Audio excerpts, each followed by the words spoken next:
बिहार की राजनीति में कभी जेडीयू के सिरमौर रहे पूर्व केंद्रीय मंत्री आरसीपी सिंह नया नाम नहीं है। आरसीपी जब जेडीयू में रहे तब और जेडीयू में नहीं रहे तब, दोनों ही वक्त उनका जब भी नाम आया बिहार में सियासी चर्चा शुरू हो गई। अब मिल रही जानकारी के मुताबिक आरसीपी सिंह बिहार में आने वाले चुनाव में नया आगाज कर सकते हैं। आरसीपी सिंह के बारे में बिहार के राजनीतिक हलकों में ये चर्चा तेजी से चल रही है कि आने वाले कुछ दिनों में बीजेपी से अपना दामन वो छुड़ा सकते हैं और चर्चा यहाँ तक है कि आरसीपी अपनी नई पार्टी का गठन कर सकते हैं। आगामी विधानसभा चुनाव में वो अपनी पार्टी को बिहार की जनता के सामने पेश कर सकते हैं। अगर आरसीपी अपनी पार्टी को बनाते हैं तो ये दूसरा मौका होगा जब सीएम नीतीश कुमार का कोई नजदीकी अपनी पार्टी को बनाएगा। आरसीपी सिंह कभी नीतीश कुमार के नजदीकी रहे प्रशांत किशोर के बाद दूसरे ऐसे राजनेता होंगे जो अपनी पार्टी की लॉन्चिंग करेंगे। इससे पहले कभी नीतीश कुमार के लिए राजनीतिक रणनीति बनाने वाले प्रशांत किशोर 2 अक्टूबर इसी साल अपनी पार्टी जनसुराज को लॉन्च कर चुके हैं। साल 2010 में सीएम नीतीश कुमार के संपर्क में आने के बाद आरसीपी सिंह ने आईएएस की सेवा से रिटायरमेंट ले लिया था। नीतीश कुमार ने उनको राज्यसभा भी भेजा। 2016 में भी सीएम नीतीश कुमार ने उनको दूसरी बार राज्यसभा भेजा। 2020 में ऐसा भी वक्त आया जब नीतीश कुमार ने आरसीपी को पार्टी की कमान भी सौंप दी। इसके बाद वो केंद्र में मोदी सरकार में कैबिनेट मंत्री भी बने। यही वो वक्त था जब पार्टी में पहली बार आरसीपी सिंह के नाम पर खलबली मची। तब ये बात भी सामने आई थी कि केंद्रीय मंत्रिमंडल में नीतीश कुमार 2 मंत्री पद की मांग किए थे, लेकिन तब अध्यक्ष रहते आरसीपी सिंह मोदी कैबिनेट में मंत्री बने थे। राज्यसभा सदस्य के रूप में उनका कार्यकाल तब केवल 1 साल बचा था।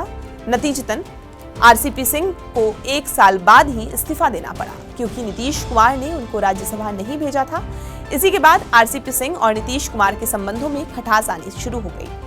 आरसीपी सिंह को केंद्रीय मंत्री पद से इस्तीफा देना पड़ा। इसके बाद आरसीपी ने जेडीयू से अपने संबंध को खत्म करते हुए जेडीयू के सभी पदों से इस्तीफा दे दिया था।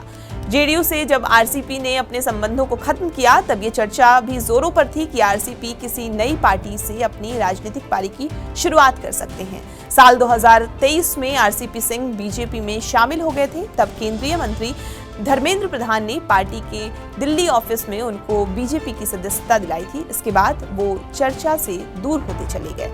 जब बीजेपी और जेडीयू के रिश्तों में गर्माहट आई और बीजेपी और जेडीयू एक साथ हुए तो आरसीपी सिंह निराश हो गए। आरसीपी सिंह के नजदीकी नेताओं की माने तो अपनी पार्टी को बनाने को लेकर पिछले करीब 1 साल से आरसीपी सिंह तैयारी कर रहे थे। आरसीपी सिंह ने इसके लिए लोगों की राय जानने की भी कोशिश की। उन्होंने राज्य के विभिन्न जिलों का दौरा भी किया, अपने समर्थकों की सूची भी बनाई। जानकारी के अनुसार आरसीपी सिंह ने अपने नजदीकियों के साथ 15 अक्टूबर को इसके लिए बैठक भी बुलाई। इसी बैठक में संगठन को विस्तार देने की चर्चा भी हुई। जानकारी के मुताबिक आरसीपी सिंह ने पंचायत स्तर पर अपने संगठन को खड़ा करने की कवायद की है। इसके लिए नाम की भी स्क्रीनिंग की गई है। इसके अलावा विधानसभा चुनाव में भी भागीदारी करने को लेकर सहमति बनी। ऐसी सूचना है कि आरसीपी की पार्टी आगामी विधानसभा चुनाव में अपना हाथ आजमा सकती है। पार्टी की तरफ से 135 सीटों पर चुनाव लड़ने की तैयारी की जा रही है। अपनी नई सियासी पारी की शुरुआत करने से पहले आरसीपी सिंह ने अपने पैतृक गांव मुस्तफापुर से जुलाई के महीने में बैठक भी की थी। राजनीतिक हलक में इस बात की भी चर्चा तेज है कि आरसीपी सिंह ने नीतीश कुमार के साथ बने तल्ख रिश्तों को खत्म करने की कोशिश भी की थी, लेकिन इस संबंध में नीतीश कुमार की तरफ से कोई खास रिस्पांस नहीं मिला। उन्होंने कुछ मौकों पर सीएम नीतीश कुमार के द्वारा लिए गए निर्णयों की भी सराहना की थी।